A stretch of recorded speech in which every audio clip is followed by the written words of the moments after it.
A German Nazi abruptly pulled down the man's pants and, after confirming he was Jewish, executed him on the spot. Solomon was terrified when he saw this because he was Jewish as well. He wanted to throw away his documents, but feared someone would find them, so he picked them back up. His mind was racing.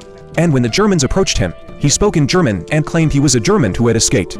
The soldier was skeptical and asked him several questions, but Solomon answered calmly each time, unable to determine whether he was telling the truth. The soldier brought him to an officer. When the officer asked about his parents, Solomon lowered his head awkwardly. But the officer misunderstood, assuming his parents had been killed by the Soviets, and then asked for Solomon's papers. Solomon couldn't produce them, but at that moment, an argument broke out not far away. Solomon volunteered, saying he spoke Russian, and ran over to translate. That was when he discovered that the prisoner was no ordinary captive, but Stalin's son. Solomon informed the Germans, and they were thrilled. They no longer questioned his identity and even pulled him into a group photo. They took Solomon back to their camp and made him a translator. Solomon cautiously asked what happened to the Jews, so the Germans brought him to the outskirts, where he saw the Jews who had been executed. He was even more frightened. When he entered the academy, he tied his foreskin tightly with a string to avoid anyone noticing anything. It was extremely painful, but he had no choice.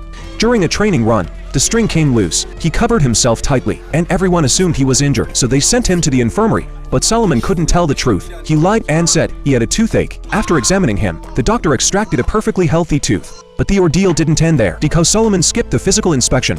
The headmaster grew suspicious again. Solomon lied, saying his documents had been left at the orphanage, and the headmaster ordered him to retrieve them. Solomon walked out, filled with despair. Just then, a shell landed nearby. The headmaster was killed, and there was no one left to question Solomon's identity. Once again, he narrowly escaped death.